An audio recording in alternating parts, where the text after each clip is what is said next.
really excited to be here and to talk a little bit about robotics, the future, artificial intelligence, how those two technologies are going to impact the workforce and society, which is a little bit different than I think a lot of people expect, and it's coming a little bit faster than I think people realize.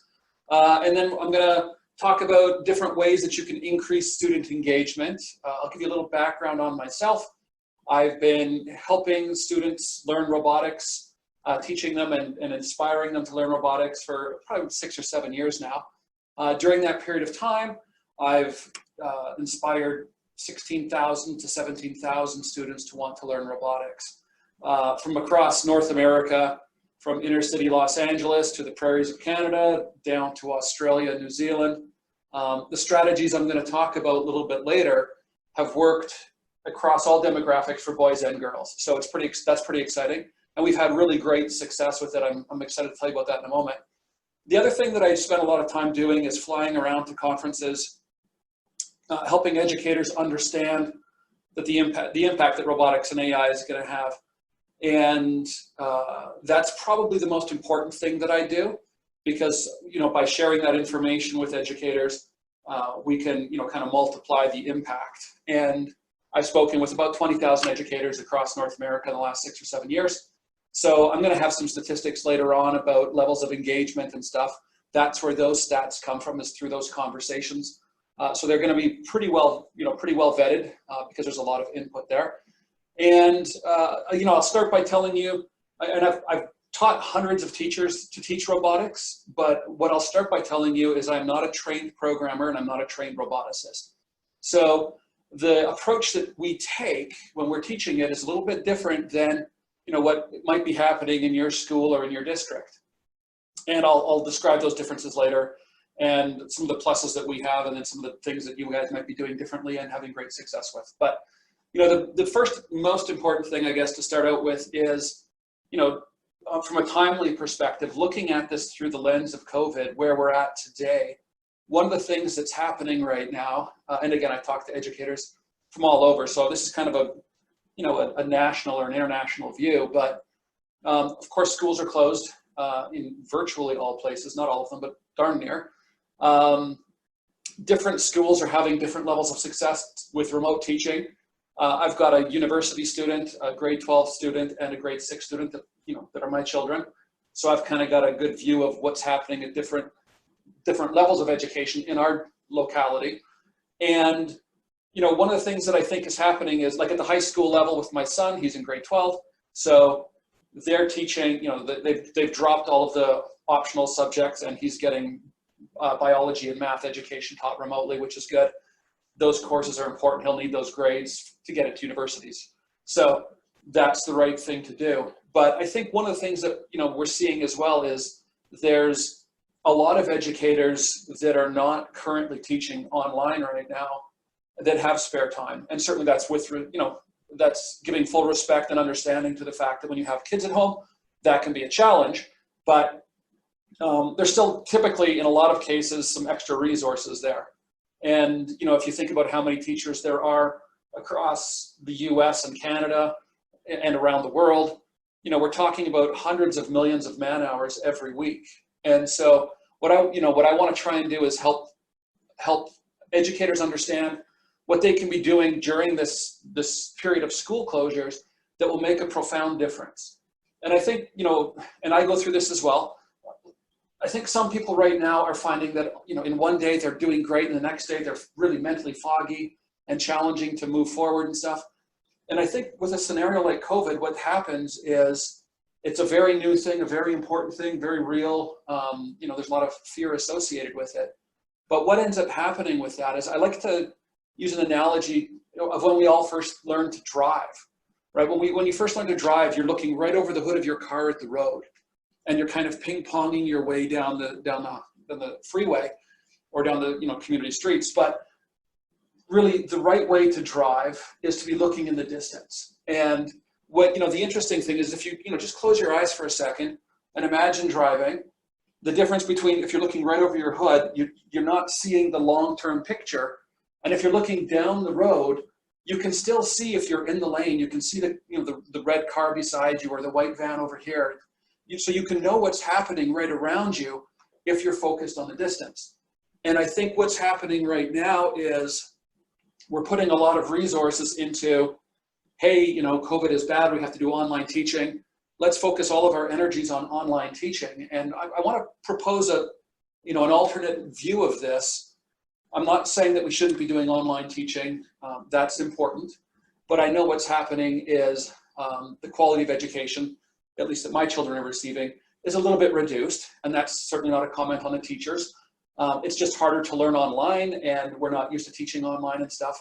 But when I think about all the resources going into making this next month of education excellent, and I think if we have reapplied those resources towards redoing our lesson plans and making it so that when we come back in September, we're stronger and doing the best education we've ever done, that's a really exciting possibility to me. We've been talking about wanting to make education more tech-centric, more 21st century for a long time. And the one challenge we've always had is the resource of time, which ironically is the one thing that COVID gives us an abundance of for the most part right now, right? COVID is unprecedentedly bad on the one hand, but within education, this is a unique and unprecedented opportunity as well for our educators to upskill and learn new talents to teach coding or robotics or 3D printing, right? We have the resource of time right now. So if we can, take a forward view to what education looks like, and my belief is if we upskill our lesson plan or upskill ourselves and improve our lesson plans, when we get back into the classrooms, the education that we offer will be the best we've ever offered. And the 1 month or 2 month gap here where the kids aren't in school won't really resonate or make a big difference because they'll be receiving better education for the whole rest of the time.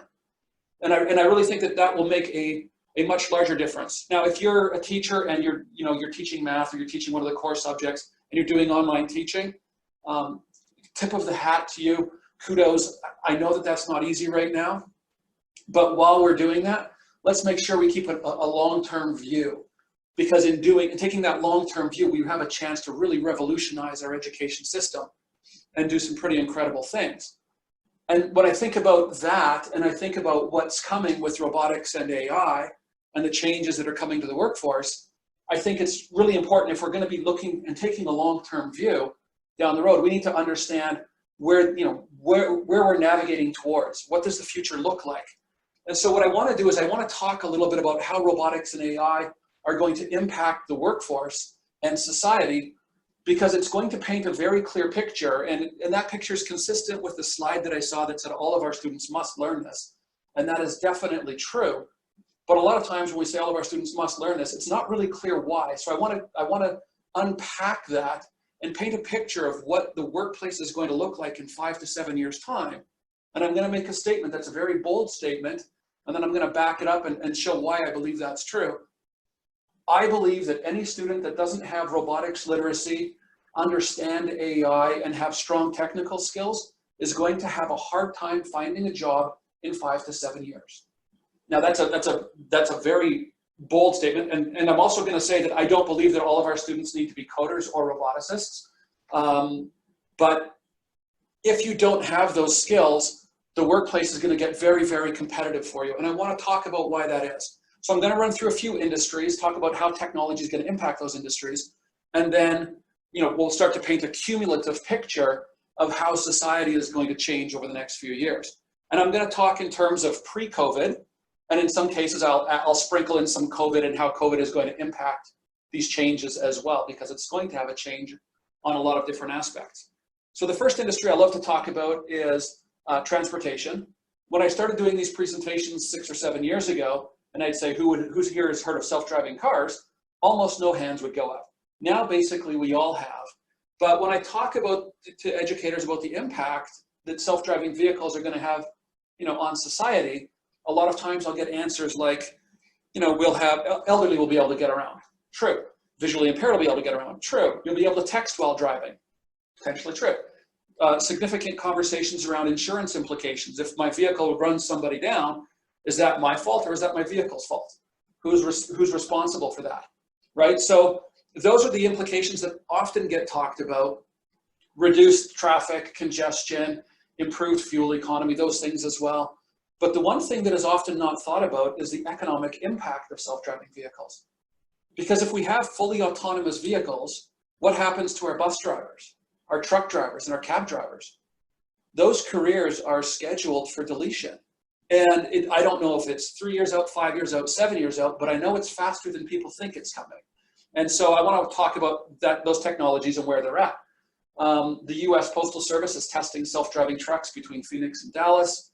In the mines of Australia, they're using self-driving vehicles, so the dump truck will pull into the mine, get loaded up, drive out of the mine. There's not a person in the vehicle. In northern Alberta, up in Canada, they're starting to use these up in the oil sands. In northern Europe, there are self-driving buses on the road, and and it's still testing stages. But particularly in the US, the government is trying to push this legislation forward very, very quickly, because I believe that the government understands that if you're first to market and if you're a leader in self-driving vehicles, then there's huge economic benefit for that. So we're going to start to see this happen. So when we talk about the economic impact, the transportation industry currently employs 4.5 million people. And and there'll be interim steps where we'll have self-driving vehicles, there'll still be somebody behind the wheel. But it's also important to understand that as good as the self-driving vehicles are right now, and they're quite good, they have gotten this good based on the data from 10 or 50 or 100 test vehicles. Now think about what happens if if you have 1,000 or 10,000 or 20,000 Teslas on the road, and they're all collecting data. Every time there's an accident or something goes wrong, the programmers can look at that and go, oh, this is what happened. Hey, this is consistent. Let's reprogram that. How does it work now? And so then they can, these vehicles are going to get increasingly safe. And so we're going to, likely see that transition happen at some point in time.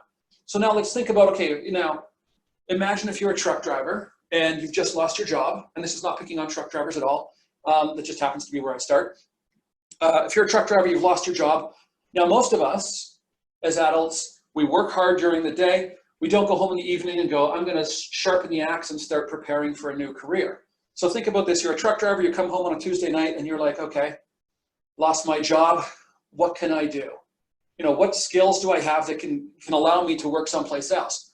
Because an important thing to understand here is this is not a recession. This is a paradigm change. And the truck driving jobs it's not that there's going to be a dip and then they're going to come back. Once they're gone, they're gone.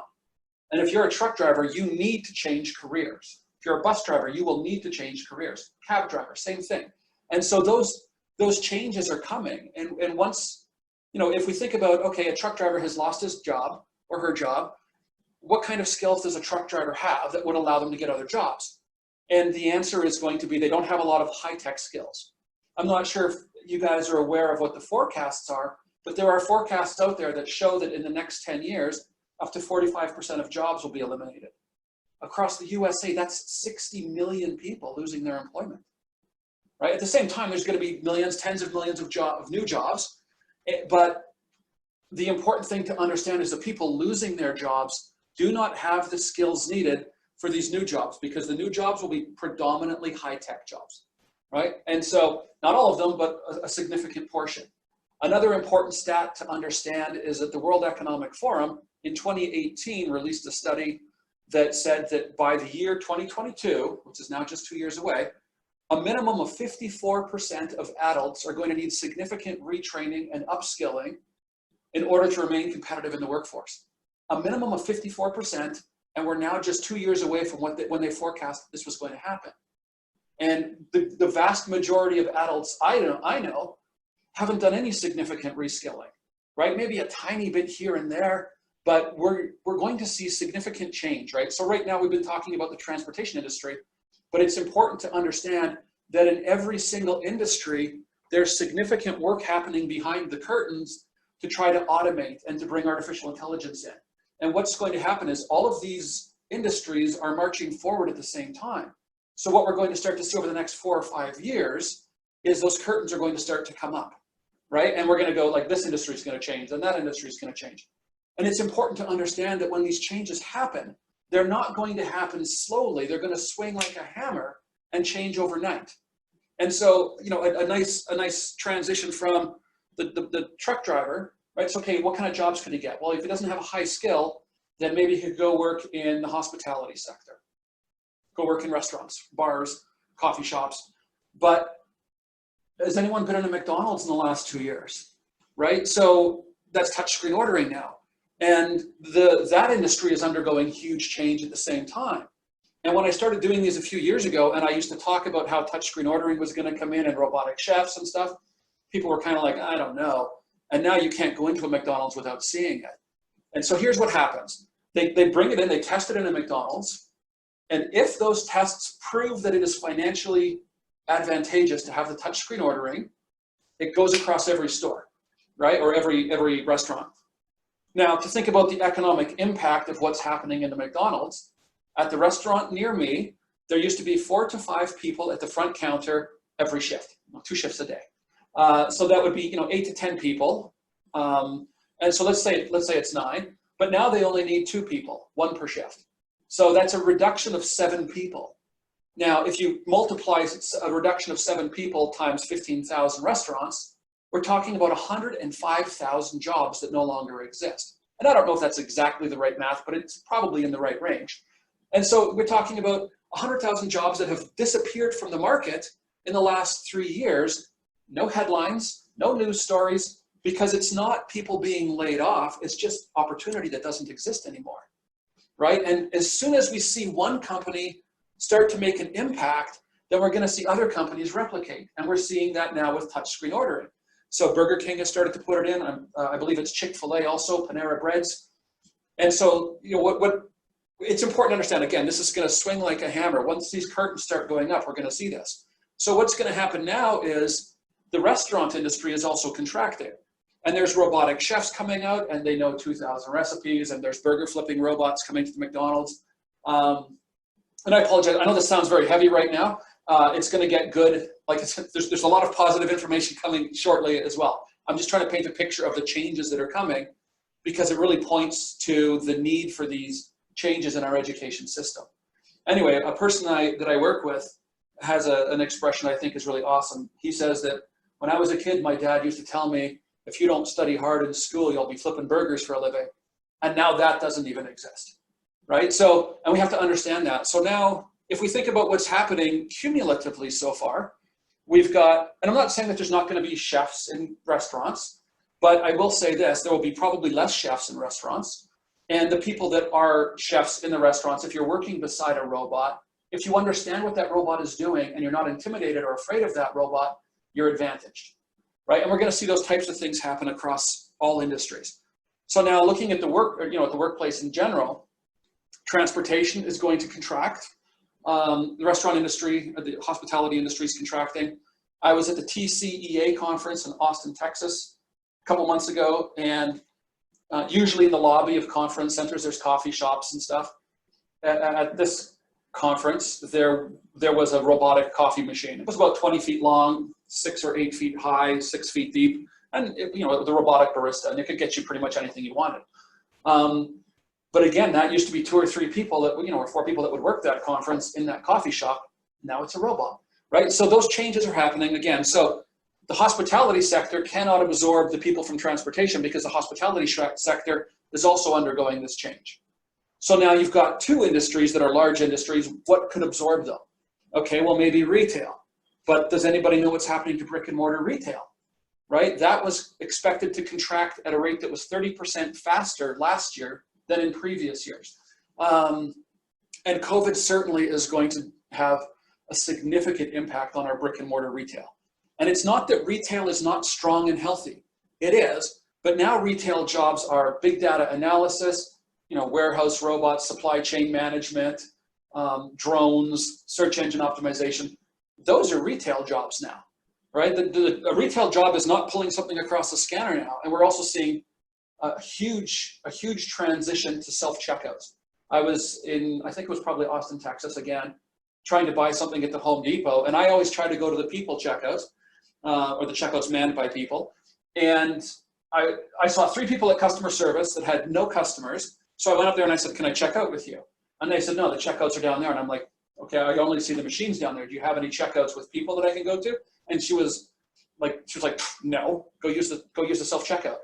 And I was just like, wow, like that's a huge mental shift, right? And so, but there's another thing that's important to understand about this. So you've got transportation, retail, hospitality, all of those industries now putting excess low skill labor, available labor, and making it up there.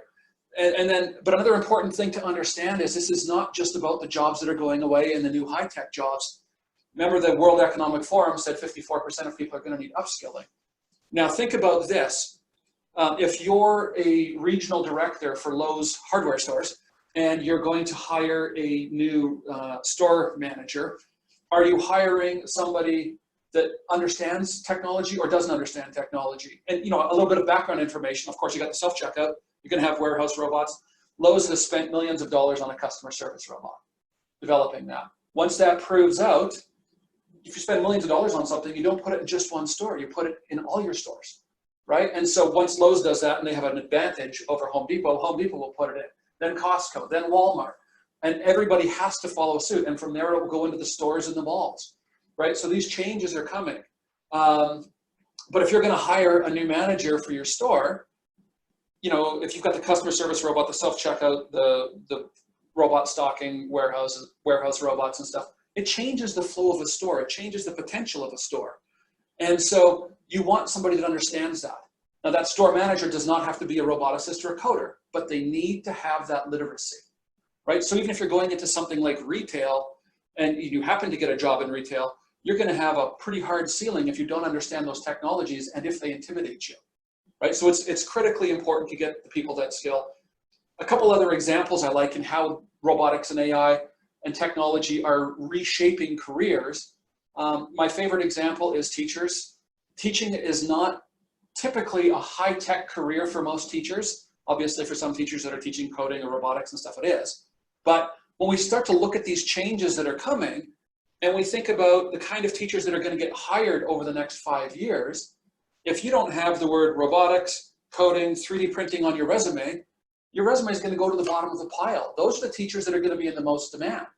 And in 7 to 10 years' time, it will all level out because then that won't be a gap in our education system anymore. But for the short term, if you want to get a job as a teacher, you need those skills to get in the door. And so teaching all of a sudden for the next short period of time, for new hires is a high-tech career. I was at a conference that was a robotics conference in New York City. This goes back 6 or 7 years ago, probably now. High-end robotics, assembly line robots, drones, and I was giving a presentation like this. And then over the next day and a half or so, I met about 20 to 25 people from the fashion industry, which surprised me. And so the first couple people you think, okay, they must just have a personal interest in robotics. But you meet 3 or 4 people in an hour and you're like, wait a second, there's a pattern here. So I started asking them, I'm like, you're the 4th person from fashion that I've met in an hour. Why are there so many of you here? And half of them told me that basically if you want to get a job in fashion, 2 of the most important skills are 3D printing and robotics. The other half of the people said those were the 2 most important skills, and that was years ago. But now if little Johnny or Sally comes up to you in your school and says they want to be a fashion designer, what kind of skills would we think they're going to need? Have to draw, a good sense of color, probably going to need some resilience because they're, everybody's not going to love everything you do, so you're going to have a pretty thick skin.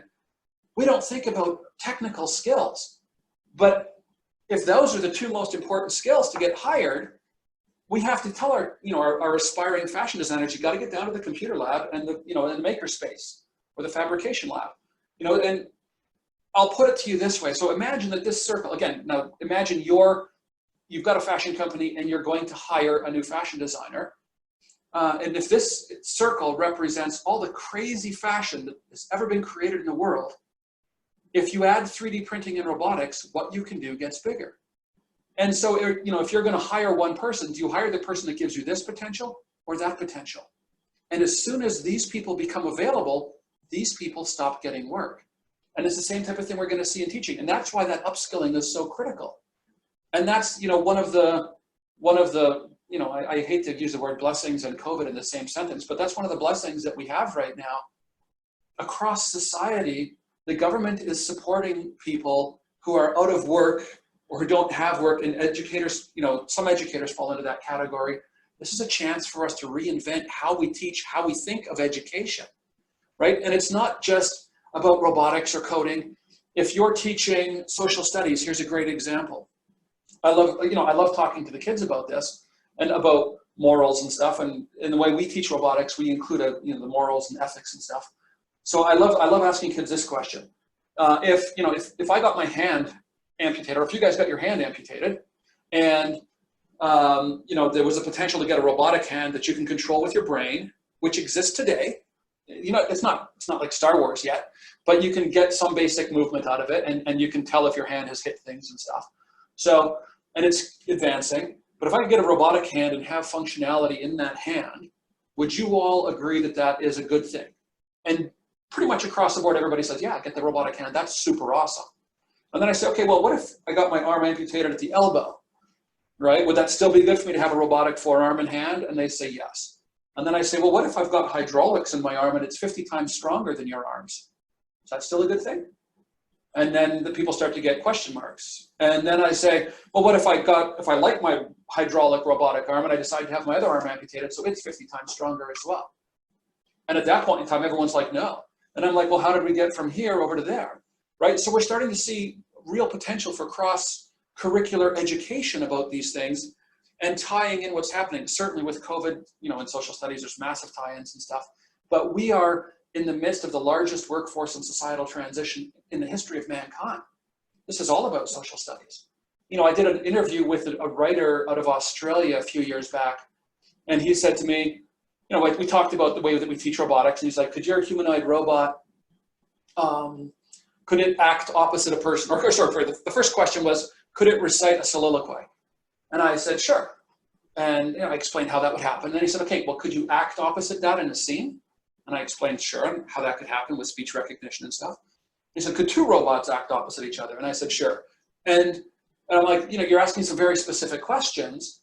Where are you going with this? And his answer was, I'm trying to find a way to get my humanity-centric kids some STEM. And I'm trying to find a way to get my STEM-centric kids some humanities.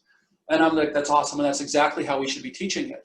So what I would love to see at this point in time where we've got this spare resources is the teachers coming together to figure out how we can make things more cross-curricular, right? And so, one of the things I like to do now is when we, if we recognize that everybody's going to need these skills, right, in order to have a great future. And if we understand that potentially up to 45% of jobs are being eliminated, it's reasonable to suggest that close to 45% of the kids we graduate from our schools have only the level of technical knowledge and skills needed to take the exact type of jobs that are going away. And now think about all of those careers having excess low-skill labor, all of those different industries providing, laying people off. And so you've got this big pool of excess low-skill labor or low-tech skill labor. And every year our high schools just keep dropping more people into that pool. And it's critically important we don't do this. Firstly, because these people can't absorb that extra pressure. But if we think about, if you're a high school graduate and that's the level of skill you've got and you're competing with these people, it's going to be very competitive to get a low-skill job or to get a low-paying job. Meanwhile, there's going to be this huge opportunity over here for people that have high-tech skills. And again, I'm not a proponent that everybody needs to be a roboticist or a coder, but we have to start getting our kids this literacy. And so, when I frame things through robotics, it's because I believe that robotics is kind of the confluence of everything, right? It's how coding interacts with the real world. It's how artificial intelligence will interact with the real world. It's programming light switches, light bulbs, shoelaces, whatever it might be, right? So robotics kind of, to me, encompasses that whole thing. And so what I want to do is I want to do a little check-in now. If everybody needs this education, let's see how we're doing in education and in our schools. And what I like to do is I'm going to draw a little bell curve here. We'll see how I do on this one today. It's not too bad. Okay, so this is my bell curve of engineering-mindedness. So the kids that are most engineering-minded are over here. The kids least engineering-minded over here. Now, and these stats I've pulled from conversations with 20,000 educators. And I always, when I'm doing a presentation, I always vet the stats with the people in the room. I'm like, do these stats sound about right? And the general answer is yes. Occasionally we'll see people that will bust these stats and do exceptionally higher. but typically speaking across the board, this is what we're looking at. So if we talk about robotics at high schools, a lot of high schools aren't offering robotics, which is going to become a key literacy. And it's important that we understand robotics and artificial intelligence, we think of them as industries today, but they're much more like a computer. Like, you know, there's a computer industry, but computers are layers across all industries. And robotics and AI is going to do the same thing. Now, it took computers 30 years to go from, you know, from non-existent to being a layer across all industries. But that was because we had to shrink mainframes from the size of a gymnasium to fit on our wrist and in our pocket. The hard work has been done. Robotics will make that transition in the next 5 to 7 years. And it's already happening in some industries. And so, you know, as fast as people can think about new applications for robotics and AI, that's how quickly they'll be appearing. And so we're going to start to see a massive transition. So if everybody needs this, at the high school level, for the schools that are teaching robotics or have clubs, the average level of engagement is 2% to 3% of boys, 0.2 to 0.3% of girls.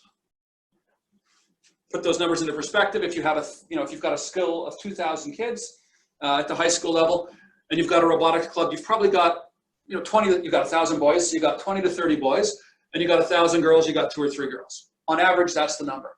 Now imagine when we talk about the fact that everybody needs this literacy, and we're reaching 3 girls out of 1,000.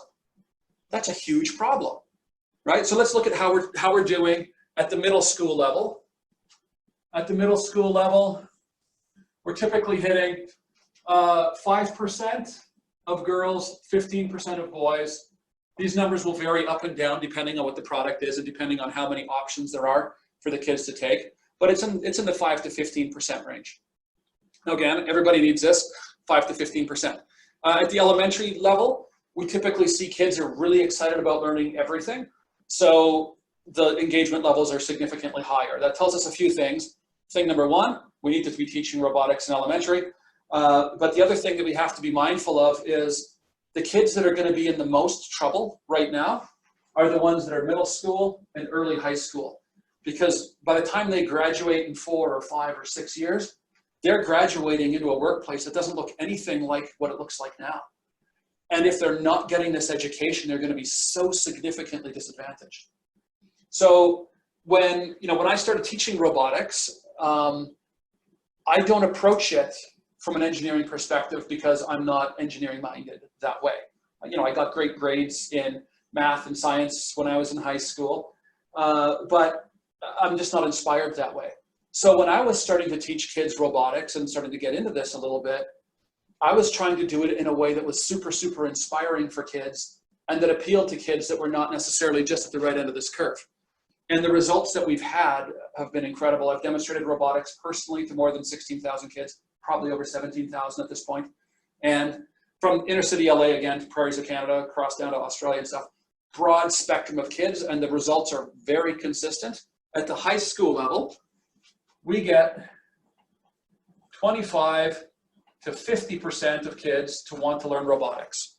Now, to do that, we have to do very certain things, but we can achieve incredibly larger percentages of kids. And if we're hitting 25 to 50%, we're pulling kids from across this entire spectrum.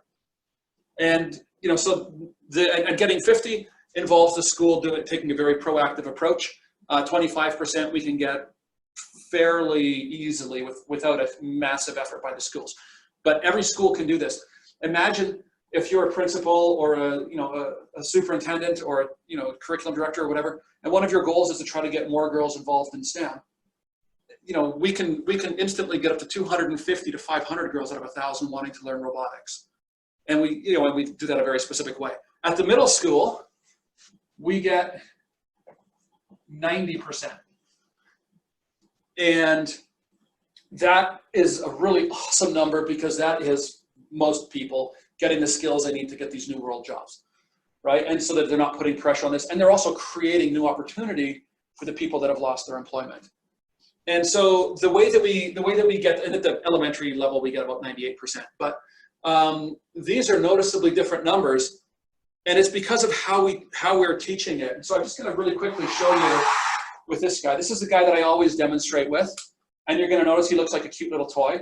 It's actually a very powerful robotics platform, and I can talk about that briefly in a bit here, but I'm just going to share my screen with you. First, I'm going to connect to my robot here, and I'm going to show you what we do to get the kids so excited about learning robotics.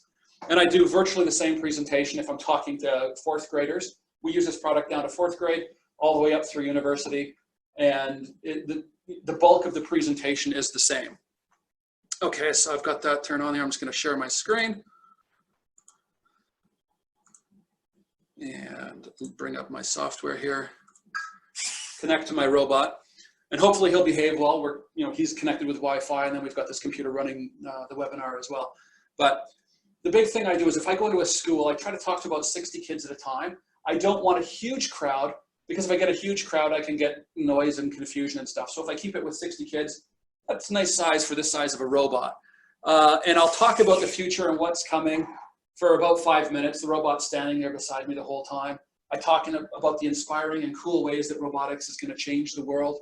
Try to make it so that no matter what their inspiration is or what they're interested in, that they understand that robotics does affect and pertain to their industry, or the industry they would go in. And so I talk for 5 minutes and I say, I know a lot about robotics. I can keep talking if you want, or if you'd like, I can show you what this robot can do. Of course, everybody wants to see the robot. So then when nobody's, really watching me, I turn on my speech recognition and say, JD, show me how strong you are.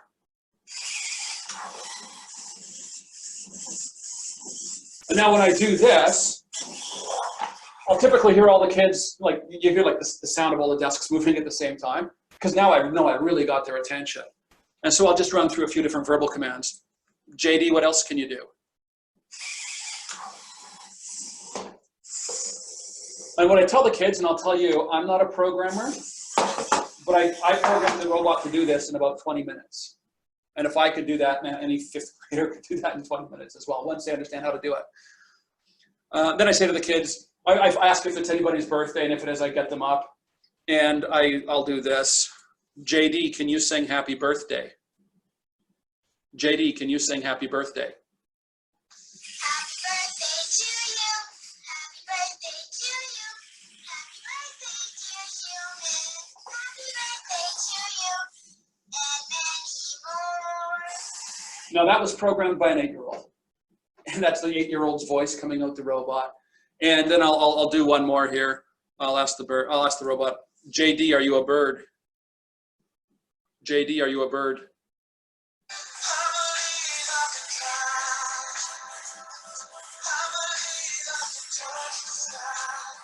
So now that the kids have seen the robot responding to my voice, they're super excited and engaged. That's really cool. And then I say, okay, we've got about 45 minutes left. If you guys want, you could program this robot.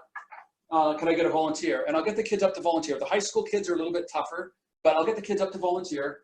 And in the span of 45 minutes, these students can program this robot to wave, to talk. They record their voice and have it come out the robot. They program it to, they give it a name and program it to recognize their voice, the same way that the kids saw me do it. And then they program the robot to track a color, so the robot's moving his head, tracking the color, and to recognize an object. That object is a student's face. The robot greets that student by name. And they've done this all in an hour. And so each time I get a new volunteer up, and after the volunteer that makes the robot wave, I say, you did an incredible job, good work. We give them a hand. And then I say, now when you get home today and your parents say, did you do anything cool at school? You say, I'm so powerful, I programmed a robot. And then I say to the kids, okay, now you guys all saw how that happened. That was pretty easy, right? Who here could do that?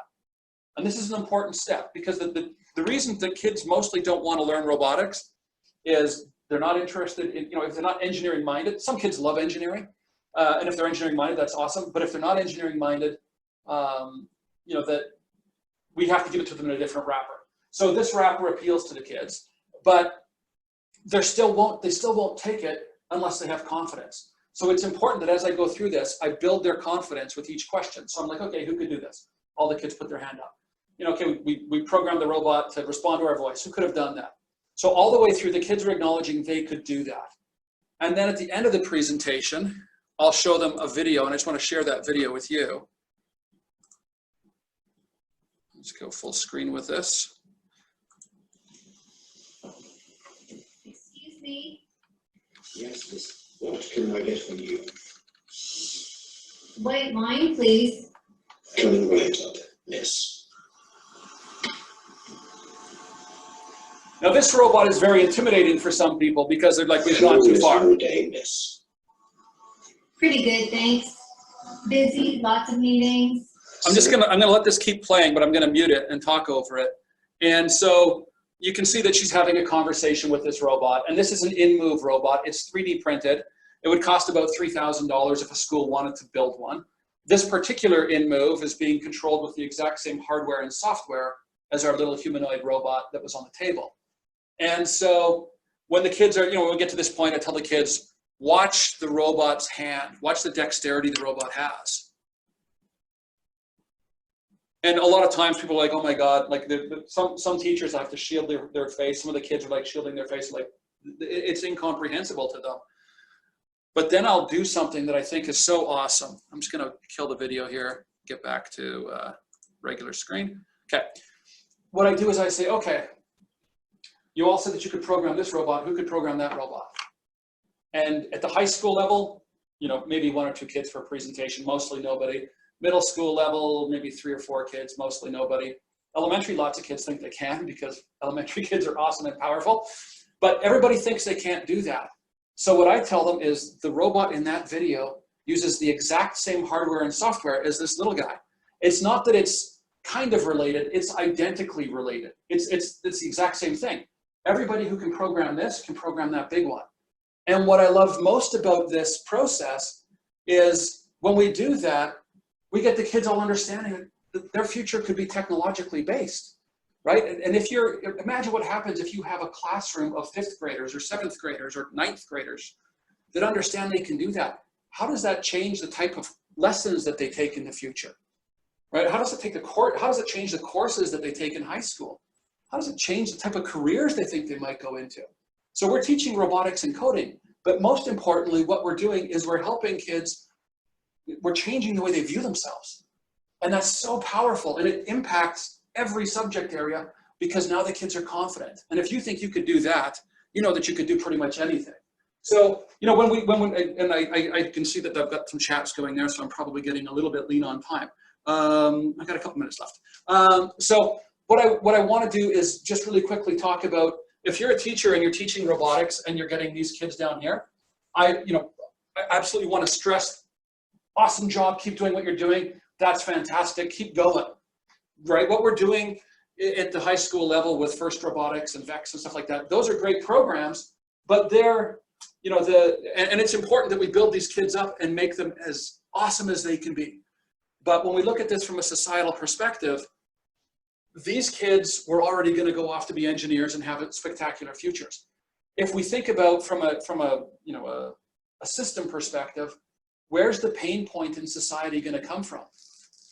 And it's the people that are down at this end of the curve that don't have those type of skills. People down here typically go into the hospitality industries and stuff like that. And so if we want to make sure that our societies and our economy is healthy, these are the kids that we need to desperately reach. And if we can reach these kids and give them a strong base, then we won't be reaching 2% of our kids with First Robotics programs and stuff. We'll be reaching 5%, 10%, right? Those numbers will go up because kids will feel confident. And so, I'm a huge proponent, and I've just got really quickly one more thing that I want to talk about through the frame of COVID. And what that is right now, when I talk to educators, everybody's kind of in limbo because we're waiting to see what's going to happen next. And if your school is in that position, or your district, or you're feeling that way, I just want to urge you to take that long view and think about not the next month or 2 months, the next 10 years or 20 years. Think about where we're going, and let's focus some energy there. And if your school is sitting on, and there's a lot of schools I've talked to that are in this position, they're sitting on budget, they're not sure what to do about it because they're not sure which direction to go. And so I want to provide some thought. Where I live, our government, I'm up in Canada, in Alberta, and our provincial government cut back their educational budget. They clawed the money back. And it was tens of millions of dollars, maybe even hundreds of millions for the last 2 or 3 months of the year. And because our schools are closed to September here. And they're like, okay, well, if the schools are closed, they don't need that money. We can use this in the fight against COVID, which was a good thing for them to do. But the reality is the provincial government was going to find the money to fight COVID no matter what. So by pulling it from education, they've just reduced the potential of what we can do within education. And I was talking with somebody the other day that was saying that their budget has been extended to December, which is awesome. And that's partly awesome, maybe, but a lot of times I think what we're going to start to see over the next few months is if your schools are definitely not reopening, we're going to see budgets frozen and pulled back. So if you're sitting there and you've got a pet project that involves technology that you're looking at where maybe you want to buy some iPads or some laptops or some robots or coding software, microscopes, a new product for a biology lab. If you're sitting with a budget, my strongest advice to you is I would spend that budget as quickly as I could on the right types of things towards what you were looking at, because school is not going to fundamentally change. Even if in the fall, things are really bad and we're not back in, this is not a systemic change forever. This is really going to be a blip, and 95% of the time our kids are in school, they're still going to be dealing with, it's going to be hands-on learning, in classroom learning. So if there are things that you're looking at, and do this with a mind towards the fact that, okay, if we can replicate our lesson plans so we can also teach them online, great. I'm not saying we shouldn't be teaching online. I'm just saying that I hope that within education, we're not putting all of our resources into that basket because this is a blip. Let's focus on providing the best and most effective education for our kids for the next 12 years when they're in class, not for this short period of time when everybody's at home. And if we can do that, the kids will be better off. So that's pretty much the gist of my message. One of the things that I'll throw out there is I am happy to do these presentations for your school, your district, your staff, your parent associations, anybody who you think would benefit from this knowledge. I never charge anything for it. I just want to get this information out there because it's critically important. And sometimes I'll talk to principals that will say, well, I'd be interested in teaching robotics or coding, but I don't have any money. And I'm like, do you have a parent association? And they'll say, yeah. And I'll say, when your parent association understands this, you get the budget. And I haven't talked to a single parent association where the school didn't get the money that they wanted for whatever technological purchases or programs they wanted to bring in. The challenge is people don't understand the scope of what's coming. But once they do understand it, they get really motivated to try to bring this education to their kids, right? As educators, we love our students, right? We try to make them as great as they can be and help them grow. But now imagine if those are your own kids. And there are probably people that are sitting here listening to this that have kids that are in grade 7 or 8 or 9. I've got a daughter in grade 6. I've got a chip in the game. I am so desperately trying to get her school to do more technical education, right? And if I can help you guys do that, you're going to be getting my contact information. Please call me. I will talk to you individually. I will talk to your schools, your districts, your parents. I don't care. I'll reach everybody one at a time if I have to, honestly. So thank you so much. And I think what's going to happen now is Rebecca's going to go through a couple of things, and then we'll do question and answer after that. So we're going to try to come in on time here. So she's got a little bit of housekeeping to do, and then we'll get to the questions and answers. Yep, thank you, Dennis, for that great seminar. So Rebecca, I'm not hearing you currently. Oh, maybe I might have my thing muted. Sorry, that might be just me. Oh. There, I can hear you. Okay. So we're going to move on to the question and answers, but first I just wanted to quickly mention the next seminar that we're holding. This is for May 6th, next week at 4 p.m. And it is called Teaching Project-Based Electronics as an Online Course. We wanted to keep the conversation going about how to support our students and teachers in our time of COVID. So this is going to be another great seminar, so I hope you can all attend. But in the meantime, I just wanted to go over once more the Q&A housekeeping rules. If you have any questions, you can hit the button below for the Q&A, and you can type in your question, and we will read them out to Dennis as they come in, or you can email me any questions you may have at rturner@ita.org. And yeah, so let's get started. And we also have, we'll show Dennis's contact info at the end if anyone wants to personally reach out to him and have any personal or deeper questions for him. So let's take a look. Here we go. So for the other sciences, I'm trying to get more programming into physics. I know that Pasco, P-A-S-C-O, has been playing with Blockly. Are there any other methods you can think of, Dennis? There are a lot of different products out there where they're starting to combine robotics, you know, with physical movement and stuff. I can't mention any particular products other than to say any chance you have to infuse coding. And Blockly is a great language for this. I know sometimes people are opposed to Blockly and think everything should be text-based, and I would agree with that potentially if you're learning or if you're teaching specifically coding. But if we can use Blockly to help people that are not coders to start to understand some coding logic and stuff, that's great. You know, we've also got the ability to, you know, and anybody who contacts me, we have free coding software and coding grants that we can hand out to schools that would give schools a site-wide coding license to December, and any kid right now could get coding education at home up until, like, for the next couple of weeks up until the end of school, as a way for the kids to get some 21st century at home, because I know a lot of times what's happening is things are kind of, programs are stripped down. So we're working with a partner on a piece of software called Robogarden. And in that scenario, they're starting with Blockly, and then the kids move to Python and JavaScript as they get more advanced. So that's a free way that your kids can get involved with coding right now, today from home. Self-directed education. It'll take the parents 2 minutes to get going on it. And then, yeah, if there's any products where you can combine physical education or physics and, you know, and coding, that's what the future looks like. So, you know, and I'm not familiar with the particular Pasco set that you're talking about, but if it looks like it's going to meet your physics objectives and layer in tech, that's the exact type of thing I'm talking about. Great. The next question that came in asks, any suggestions on teaching hands-on robotics online? So I have taught a lot of people robotics and done a lot of training. Teaching, you know, what I would tell you is teaching with this product online is a bit of a trick, because what ends up happening is when you're teaching robotics online, you really need to have a self-directed curriculum for the kids. And so we've got a self-directed curriculum with this product.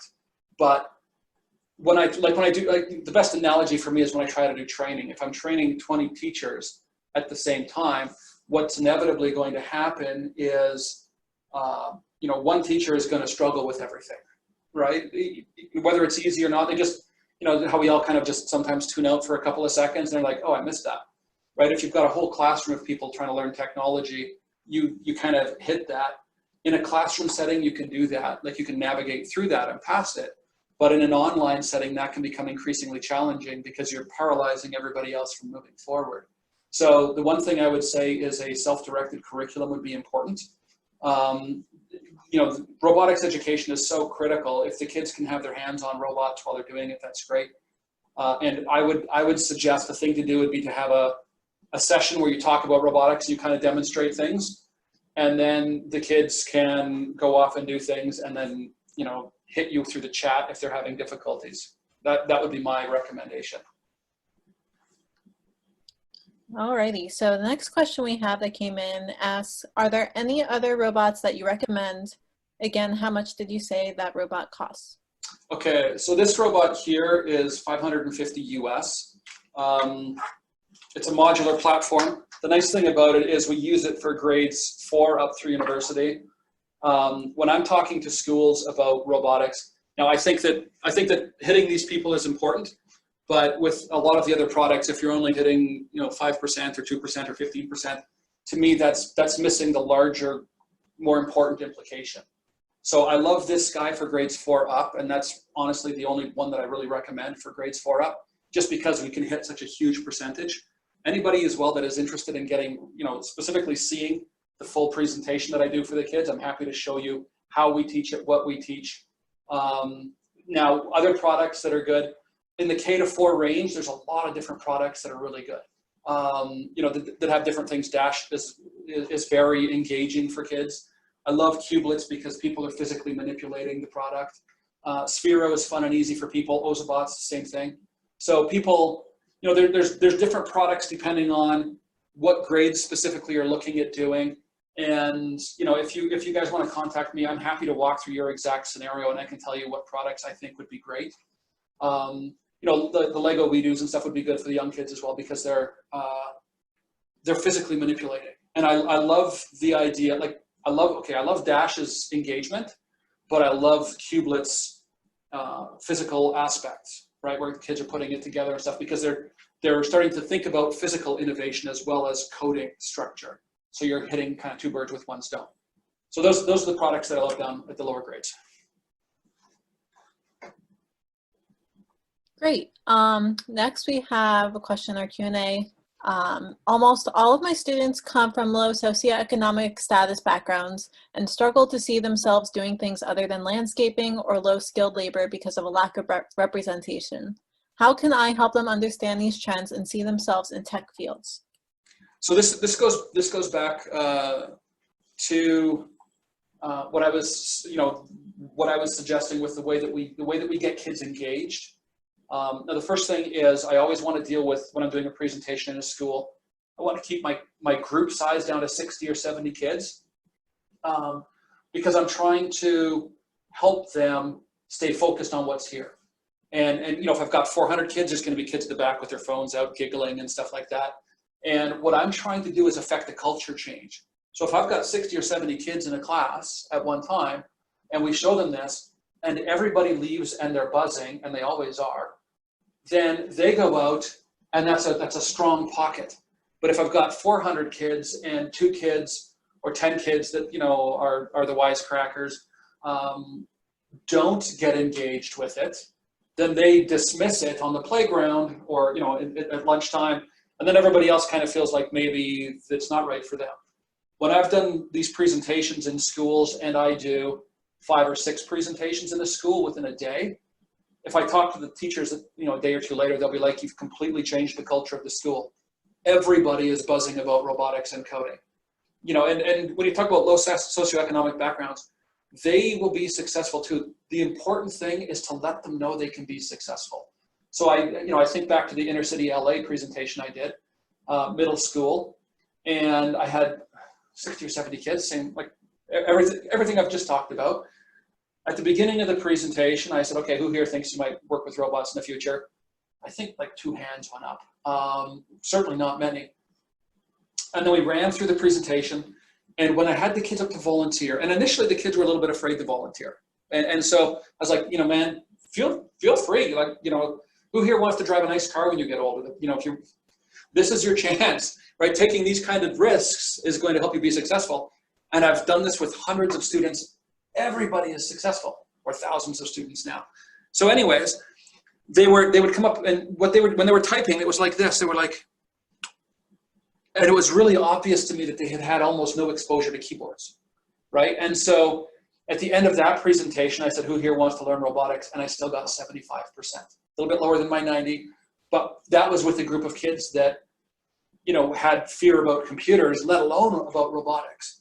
And this is why it's so important when I'm doing those presentations to say to the kids all the way through, because I got a screen that shows what my computer screen is.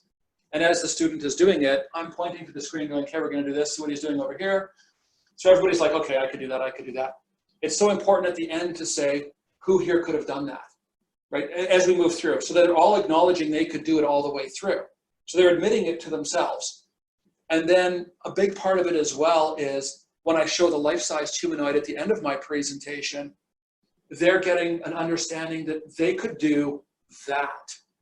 And that's, again, a really important thing, because if I leave it at just this robot, then the kids are like, okay, well, I could program a toy, right? And that's one of the challenges that you get with some of the other platforms. And, you know, if they're easy to use platforms, low barrier to entry, it's not powerful. So kids are like, okay, I can program Lego We Do, but that's not real world, right? Like, you know, like, so, and especially for the kids that are middle school, high school, they've got a bit of a I don't want to say pessimistic view of the world, but a little bit jaded.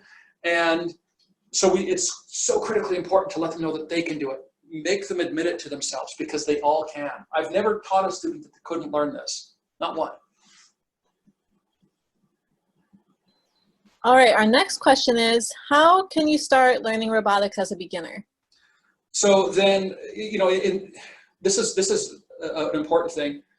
We're all beginners to start, right? So it doesn't matter if you're 40 or you're 4, right? We all learn it. Same thing as if you were learning French, the first word would be bonjour, right? We all start at the start. And so, the good thing is if you can get an easy to use platform, but one of the challenges with the easy to use platforms is kids will cap out very quickly, right? So everybody can get kind of an introduction, but then after 5 or 6 hours of education, like, I've got my robot moving through the maze, now what? And that's about all I can do with it, or whatever it might be. So what I love is a scenario where the kids are going to start with, and a lot of times we start kids programming with Blockly or Scratch, and I'm not saying that that's not a good thing. I think that is a good thing in most scenarios. When we wrote our curriculum for this robot, we wrote it with text coding, like text-based coding. And we did that because there was no Scratch or Blockly interface, but it did produce some interesting results, because every single student that sees this robot and sees how cool it is to have the robot respond to your voice, they all still want to learn robotics. And if they have to learn text-based coding to make the robot do the cool things that are in their brain, they'll learn text-based coding, right? So our curriculum is text-based. And the big thing is getting the kids inspired, right? That's step one. Getting the kids inspired. Like, so if I was to draw a, kind of the perfect circle here, or of the process we try to use, and this is going to be very similar to everybody else, but that you're using in all your stuff. The first thing is to inspire, right? When I'm teaching, or not when I'm teaching, my kids, particularly now, are getting really, really good at Fortnite. I haven't had to sit down with them and go, here's a video about how to play Fortnite on YouTube. Once they're inspired about something and they want to learn something, they will take all the steps necessary to learn it. And it's interesting when we talk about kids, going back to questions from lower socioeconomic background and stuff. And this is not directly pertaining to socioeconomic background, but if you've got kids that are not getting the technology that they should get, or we would like them to get initially, or if they've got delayed math skills and stuff like that, there's an educator in my home city, Calgary, called Dr. Tchaikovsky, who uses this when she's tutoring people that have low visual spatial skills. And the way that the kids program movement and stuff, it's angles, and they're mapping two-dimensional robots to the real world. And that has a huge, huge impact on their ability to imagine three-dimensional spaces and stuff. And so she says the difference in a week is huge. And so the first thing is inspiring. Let's get the kids excited. And I do that by talking to the robot and it responds. The next thing is confidence.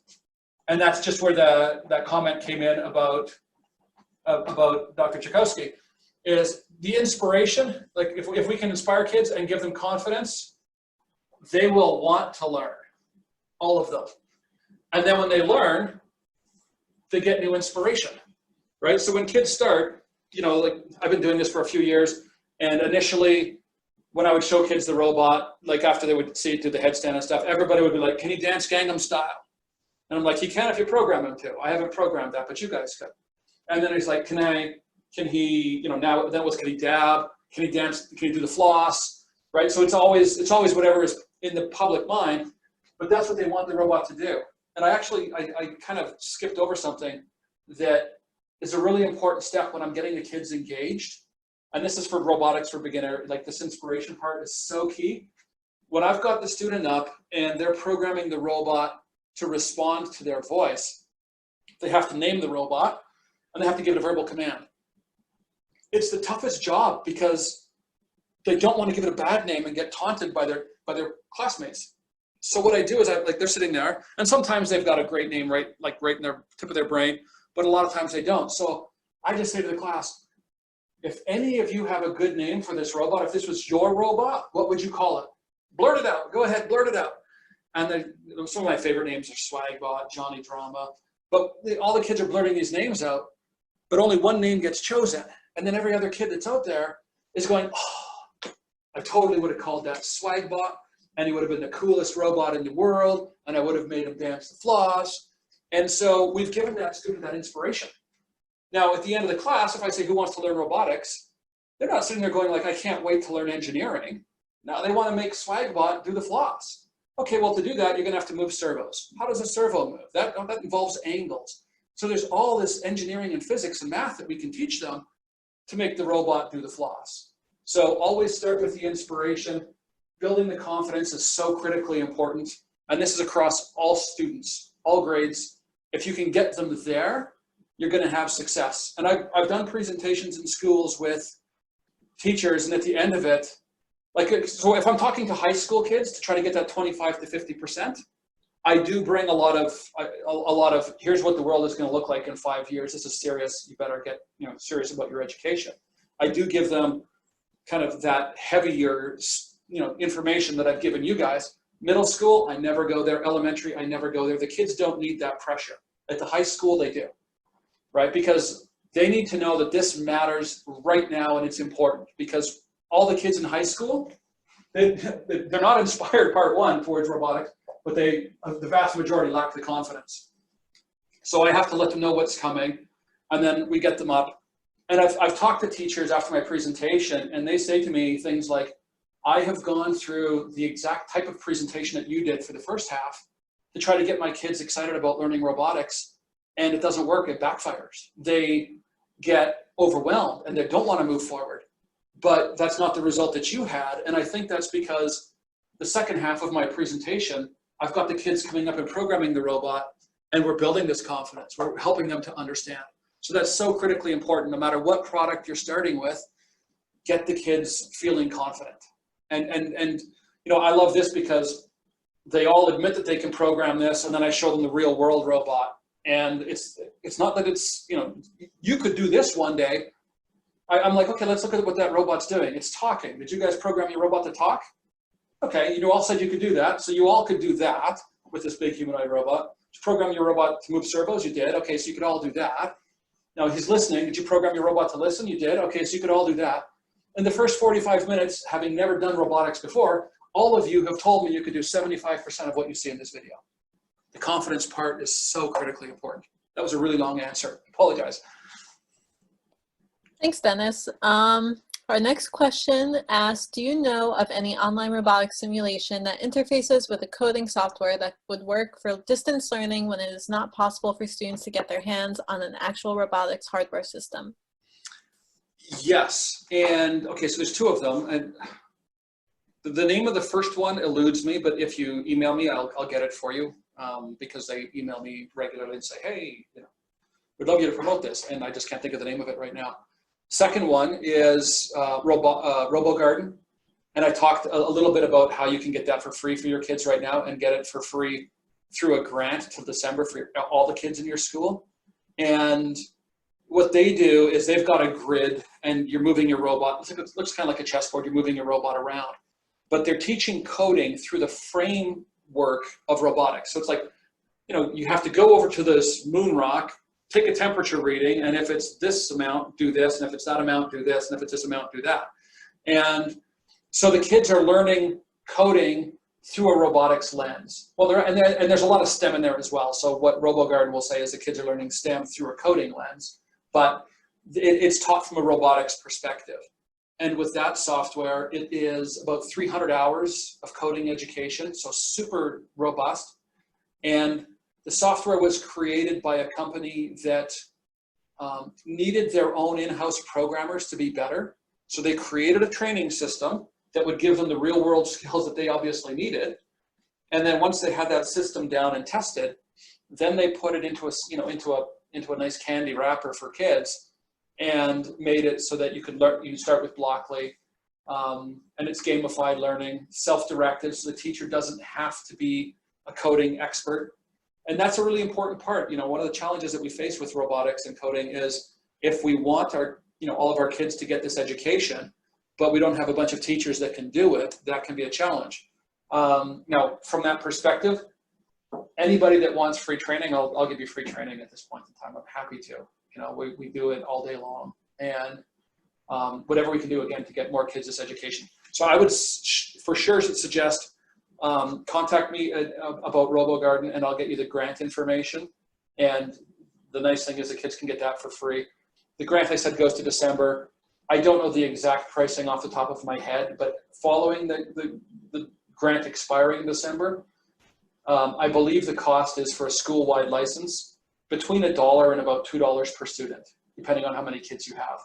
And if you think about, okay, it's 300 hours of coding education. If you've got a elementary and middle school, and you're going to have the kids for 8 years or in that range, to only pay $2 per year for the kids, in 8 years they could come out being, what this company would say is a professional quality coder, because that's what they needed, was professional quality coders for themselves. So your kids could come out, ready to go out and hire themselves out as freelancers, and their total education would cost $16 or $8 if you're down at the $1 range. It's so preposterously good. And the nice thing is it's self-directed learning. The software guides you towards providing efficient coding as well, right? Because there's lots of ways to do the right thing. If you told me to walk across the office, I could walk directly across the office, or I could go through the kitchen and grab a sandwich, and then I could get to the other side of the office, right? So it teaches efficient coding, which is what employers are ultimately looking for. It's a really good piece of software, and you can get it for free right now. Alrighty, well, this question is in two parts. The first part is the user interface that you showed us on your computer screen used to program the robot that's on the table? And the second part is, what would you use with elementary and middle school levels? So for elementary, I like Kubelets, I like Dash. I haven't got the same level of exposure to Sphero, but and Ozobots are okay for the younger grades. But from grade 4 up, this is the only guy that I would recommend. And what ends up happening is, imagine if you've got an elementary school, middle school, all your kids in year 1 are starting at the start. So they're all going to use a guy like this. And I like, for my kids that are starting robotics, I like them working with a pre-designed structure. So here's a humanoid. Just give me 1 second. This is a rover, right? So it comes from the same company, and it's modular. So I could take this arm off and I could put this arm, on his chest, right? So what I like about this is the kids have the ability to innovate. And so, but in year 1, everybody's working with humanoid, rover, hexapod. They're learning about robotics, they're getting that literacy. Then in year 2, they can start to take it apart. In year 3, they're not even using the structured robots. They can just work with parts and build robot applications that they're inspired about. We've had people build, obviously, the humanoid robot, submarine robots, self-balancing boards, snow shoveling robots. Somebody used this platform to hack a Roomba so that it would go to their mini fridge, take out their favorite beverage, and give it to them in the living room. So it doesn't just clean up, it also brings beverages to them, right? So whatever your kids are excited about, you can do it, or they're excited about, they can do it with this. So now what I see is, if you're starting with kids in grade 5 or 6 or 7 or 8, I mean, even high school, because again, we all start at the start. But if your kids are starting at a younger age with this, then when they get to high school, they're doing things like that life-sized humanoid robot. And then I think, imagine when those kids graduate from high school and they're going for a job interview at Boeing. And in the interview, the guy at Boeing's like, "Why should we hire you?" And he pulls out the phone and he goes, "Well, I made this when I was in grade 12. And they show a life-size humanoid robot. Like, I mean, just the power of that is going to be so overwhelming. And so I love this platform because it can start at the start with the kids and move it all the way up. I wouldn't recommend this for a traditional classroom of 30 kids for lower than 4th grade. Now, I've taught kids as young as 1st grade, 2nd grade with it. They can all learn it. It's easy enough. But classroom management for 30 kids in grade 2 with something like this is a little bit tricky. So we typically start in 4th grade with this particular product. But